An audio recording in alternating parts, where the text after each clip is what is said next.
దిగే అలవాటు ఉంటే ఖచ్చితంగా ఈ వీడియో చూడండి. ఈ 5 మిర్రర్ టిప్స్ వల్ల మీ ఇంట్లో లైట్, స్పేస్ అండ్ స్టైల్ ని క్రియేట్ చేయొచ్చు. విండో దగ్గర బల్కీ వాల్ డెకర్ పెట్టకండి, నాచురల్ లైట్ బ్లాక్ అవుతుంది. దాని ప్లేస్ లో మిర్రర్ ప్యానెల్ పెట్టి లైట్ ని బౌన్స్ అయ్యేలా చేయండి. రూమ్ అంతా ఏరీగా, ఓపెన్ గా ఫీల్ అవుతుంది. నెంబర్ 2, మిర్రర్ ని క్లటర్ దగ్గర పెట్టి స్పాయిల్ చేయకండి. మిర్రర్ ఏది రిఫ్లెక్ట్ చేస్తుందో అదే డబుల్ గా కనిపిస్తుంది. Instead plant, curtain or plain wall reflect అయ్యే విధంగా పెట్టి అస్థెటిక్ వైట్ ని క్రియేట్ చేయండి. నెంబర్ 3, ఎంట్రన్స్ లో vertical wall compulsory. Entryway tall and spacious గా కనిపిస్తుంది. ప్లస్ డైలీ యొక్క లాస్ట్ మినిట్ లుక్ కి యూజ్ అవుతుంది.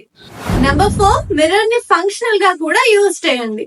వార్డ్రోబ్ డోర్ పైన మిర్రర్స్ పెట్టండి. వాల్ స్పేస్ సేవ్ అవుతుంది అండ్ రూమ్ లగ్జరియస్ గా కనిపిస్తుంది. నెంబర్ 5, మిర్రర్ స్ట్రిప్స్ ట్రెండ్ ని మిస్ అవ్వకండి. పార్టీషన్స్, టీవీ యూనిట్స్ లో వర్టికల్ మిర్రర్ స్ట్రిప్స్ యాడ్ చేయండి. స్పేస్ ని బ్రైటన్ చేస్తుంది. ఇవి సింపుల్ హ్యాక్స్, బట్ రిజల్ట్ మాత్రం నెక్స్ట్ లెవెల్ ఉంటుంది. మీ స్పేస్ ని క్లాసీగా చూడాలి అంటే ఈ మిర్రర్ టిప్స్ ఫాలో అవ్వండి. నా పేరు పావని. ఇంకా ఇలాంటి అదిరిపోయే టిప్స్ చాలా ఉన్నాయి. So do follow Naistika interiors.